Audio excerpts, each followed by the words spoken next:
Subscribe کریں اللہ کی قدرت چینل کو اور پریس کریں بیل آئیکن کو لیٹسٹ ویڈیوز سب سے پہلے دیکھنے کے لیے۔ ناظرین، حضرت ابراہیم خلیل اللہ نے ایک مرتبہ خداوند قدوس کے دربار میں یہ عرض کیا کہ یا اللہ، تو مجھے دکھا دے کہ تو مردوں کو کس طرح زندہ فرمائے گا۔ تو اللہ تعالیٰ نے فرمایا کہ اے ابراہیم، کیا اس پر تمہارا ایمان نہیں ہے؟ تو آپ نے عرض کیا کہ کیوں نہیں،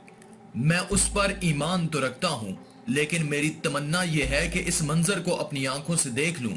تاکہ میرے دل کو قرار آ جائے۔ تو اللہ تعالیٰ نے فرمایا کہ تم 4 پرندوں کو پالو اور ان کو خوب کھلا پلا کر اچھی طرح ہلا لو،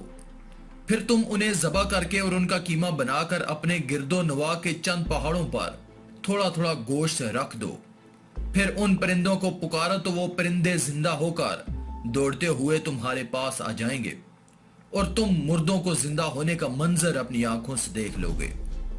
چنانچہ حضرت ابراہیم علیہ السلام نے ایک مرغ، ایک کبوتر، ایک گدھ اور ایک مور ان 4 پرندوں کو پالا اور ایک مدت تک ان 4 پرندوں کو کھلا پلا کر خوب ہلا لیا، پھر ان 4 پرندوں کو ذبح کر کے ان کے سروں کو اپنے پاس رکھ لیا اور ان 4 کا قیمہ بنا کر تھوڑا تھوڑا گوشت اطراف کے پہاڑوں پر رکھ دیا اور دور سے کھڑے ہو کر ان پرندوں کا نام لے کر پکارا کہ اے مرغ، اے کبوتر، اے گدھ، اے مور۔ آپ کی پکار پر ایک دم پہاڑوں سے گوشت کا قیمہ اڑنا شروع ہو گیا اور ہر پرند کا گوشت پوست ہڈی پر الگ ہو کر 4 پرند تیار ہو گئے اور وہ 4 پرند بلا سروں کے دوڑتے ہوئے حضرت ابراہیم علیہ السلام کے پاس آ گئے اور اپنے سروں سے جڑ کر دانہ چگنے لگے اور اپنی اپنی بولیاں بولنے لگے، اور حضرت ابراہیم علیہ السلام نے اپنی آنکھوں سے مردوں کے زندہ ہونے کا منظر دیکھ لیا اور ان کے دل کو اطمینان و قرار مل گیا۔ اس واقعے کا ذکر خداوند کریم نے قرآن مجید کی سورہ بقرہ میں ان الفاظ کے ساتھ بیان فرمایا ہے کہ جس کا ترجمہ ہے، تو اچھا 4 پرندے لے کر اپنے ساتھ ہلا لے، پھر ان کا ایک ایک ٹکڑا ہر پہاڑ پر رکھ دے، پھر انہیں بلا، وہ تیرے پاس چلے آئیں گے، پاؤں سے دوڑتے، اور جان رکھ کہ اللہ غالب حکمت والا ہے۔ حضرت ابراہیم علیہ السلام نے جن 4 پرندوں کو ذبح کیا ان میں سے ہر پرند ایک بڑی خصلت میں مشہور ہے۔ مثلا مور کو اپنی شکل و صورت کی خوبصورتی پر گھمنڈ رہتا ہے، مورخ میں کثرت شہوت کی بری خصلت ہے، اور گدھ میں حرص اور لالچ کی بری عادت ہے،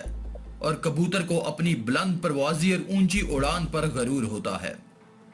تو ان 4 پرندوں کے ذبح کرنے سے ان 4 خصلتوں کو ذبح کرنے کی طرف اشارہ ہے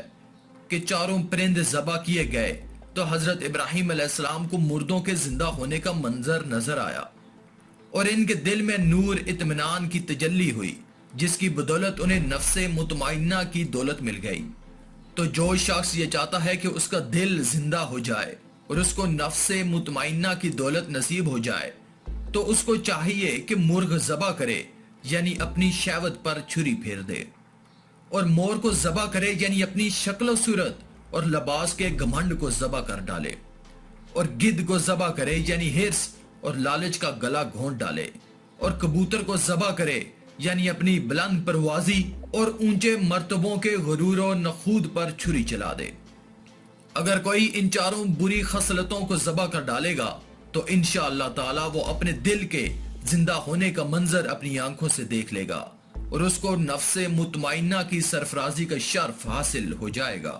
آج کی اس ویڈیو میں تھا بس اتنا ہی۔ مزید ایسی ہی انفارمیٹو ویڈیوز کے لیے ہمارے اس چینل اللہ کی قدرت کو سبسکرائب کرنا بالکل مت بھولیں تاکہ آنے والی تمام لیٹسٹ ویڈیوز کی اپڈیٹ آپ کو ملتی رہیں۔ شکریہ۔